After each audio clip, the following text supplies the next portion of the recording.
Hello guys, so welcome to the conscious neuron. मैं हूं अंकिता सिंह, आपकी होस्ट एंड दोस्त।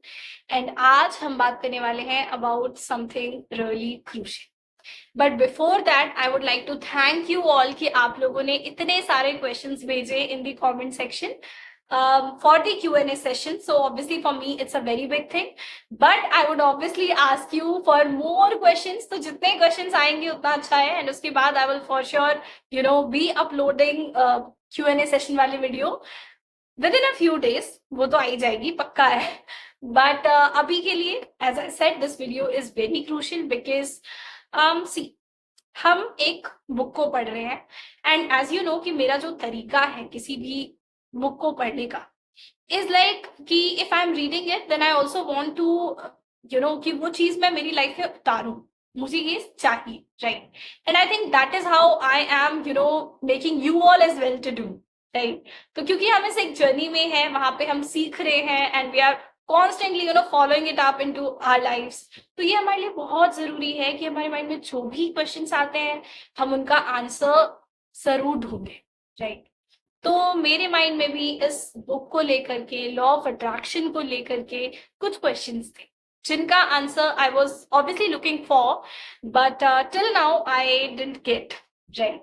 एंड यू नो व्हाट, ऐसा कभी भी नहीं होता है कि आपको कोई ऐसा आंसर मिलेगा जो एकदम अलग, ठीक है? इट इज समथिंग जो आपने कहीं ना कहीं सुना होता है, लेकिन इट्स लाइक सही टाइम पे सही तरीके से उस आंसर का सामने आना is very important for all of us, right? तो बस वही हुआ आज. So I was reading this book and I got answer to my most important question related to this book. तो वो क्वेश्चन क्या था पहले तो ये बताऊंगी, फिर हम जाएंगे आंसर की तरफ. सो वो क्वेश्चन था, सी, लॉ ऑफ अट्रैक्शन को इतने टाइम से पढ़ रहे हैं, ठीक है? इसके अलावा अगर आप YouTube पे जाओ, कहीं भी जाओ, तो you will find so many videos related to law of attraction, right?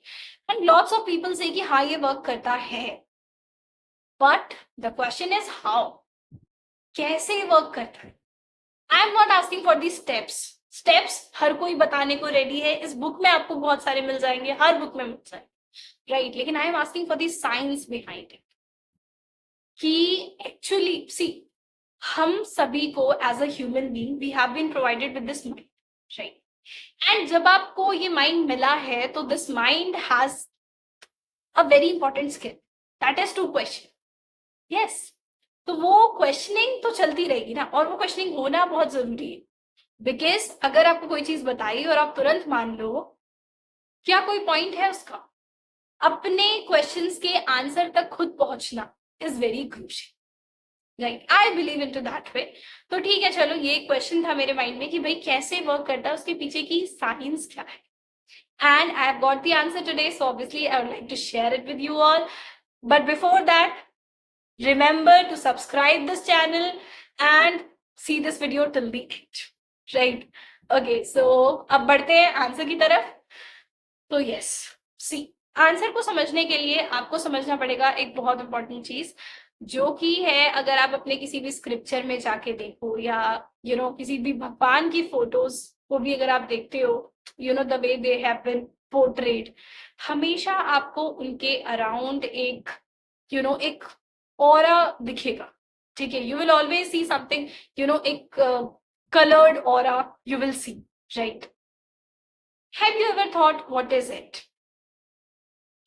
Even अगर आपको ये पता है कि अगर हम बात करते हैं शिवलिंग की, राइट? तो शिवलिंग की जो एक पर्टिकुलर शेप है ना, उसी शेप में आपको शिवलिंग हमेशा जनरली देखने को मिलते हैं. तो उस शेप का अपने आप में क्या मीनिंग है, अगर आपको ये पता है तो भी आप इस चीज को बिल्कुल रिलेट कर पाओगे कि हमारे कल्चर में ऑरा का क्या इंपॉर्टेंस है.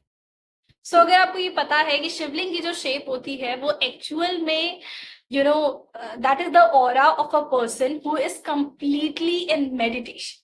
तो जब आप एकदम पूरी तरीके से मेडिटेशन में होते हो ना, तो आपके अराउंड जो ऑरा बनता है of the energy of yours, that looks exactly of the shape of a shivling.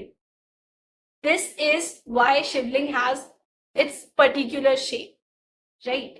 तो अगर हम, अब आप ये समझो कि हमारे कल्चर में हर जगह इस ऑरा को इतना डिफाइन किया हुआ है ना, हम शायद उसको इतना नोटिस भी नहीं करते।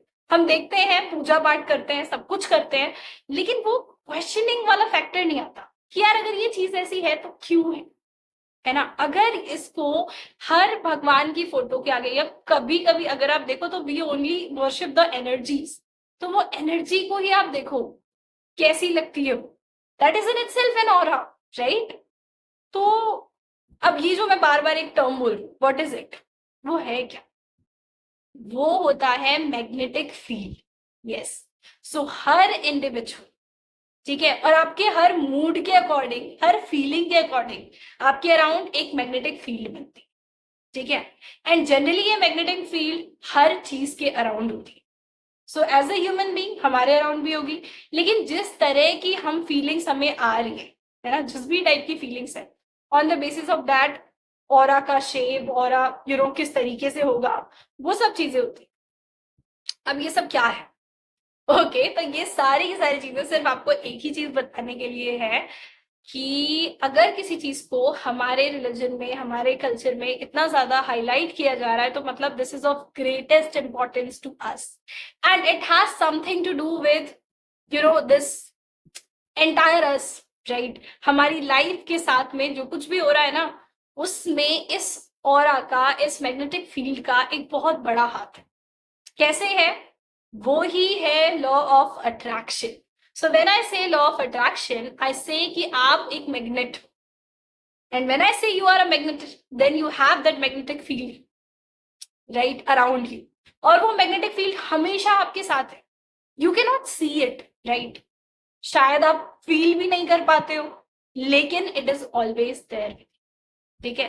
तो जिस भी तरह की आपको फीलिंग्स आ रही है, लाइक आज पूरे दिन में अगर मैं खुश हूं बहुत, तो मेरा ऑरा अलग हो, ठीक है। आज पूरे दिन में अगर मैं दुखी हूं, तो मेरे अराउंड की जो मैग्नेटिक फील्ड होगी वो डिफरेंट होगी, and that magnetic field is going to attract the kind of things जो मेरी लाइफ में आनी चाहिए, जो मेरी लाइफ में एंटर करनी चाहिए।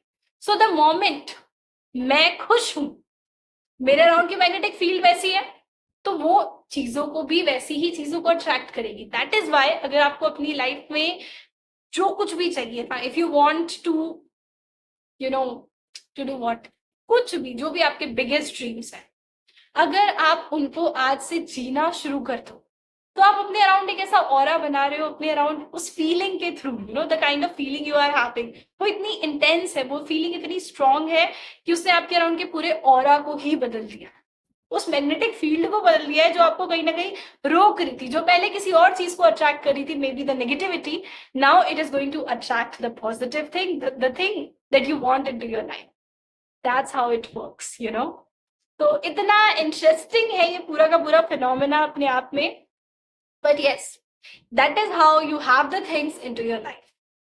तो अगर मैं कहती हूँ लॉ ऑफ अट्रैक्शन के बारे में, सो इंडीड इट अकर्स, बिल्कुल अकर करता है ये, बिल्कुल इसकी अपने आप में इंपॉर्टेंस है, and the way it works is also very clear now, I think, to all of us, right. तो अगर आप थोड़ा सा भी इमेजिन कर पा रहे हो ना, तो आपको समझ में आएगा कि हाँ कितना ब्यूटिफुल है ये, राइट, एंड कितना इजी भी है ना।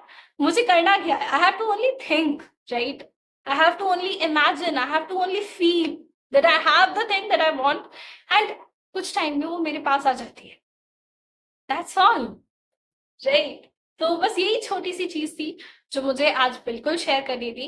इसके अलावा जब हम बात करते हैं इमेजिनेशन की, I would say it is the biggest tool, life में ना सब कुछ अपनी जगह, लेकिन इमेजिनेशन इज द बिगेस्ट, सच में। क्यों? क्योंकि देखो, अगर मुझे लाइफ में आज कुछ भी पाना है, तो सबसे पहले I have to imagine about it, right. आप सोच सकते हो, आज मैं यहाँ पे वीडियो डाल रही हूँ, आप वीडियो देख पा रहे हो, you have the cell phone, you have everything inside your life, सारी टेक्नोलॉजीज हैं, सब कुछ हम यूज कर रहे हैं। क्या है ये सारी चीज? these all were once the imagination of someone, and that is how they have been created. तो आप समझ रहे हो ना कि प्रोसेस तो शुरू से यही था यार, किसी बुक ने कुछ नया नहीं लिखा है, यहाँ कुछ ऐसा नहीं है जो आपने सुना नहीं है, it was always there and it will be always there, ठीक है। बट समझना क्या है, बस एक इट्स लाइक नोटिस करना है उस चीज को, और नोटिस करने के बाद उसको यूज करना शुरू करना है, दैट्स ऑल, राइट। तो बस यही है कि इमेजिनेशन से ही कोई भी चीज क्रिएट हो सकती है।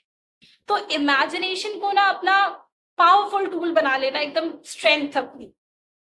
So yes, that's all for today. And yes, I hope I would have answered a few of your questions. So thank you.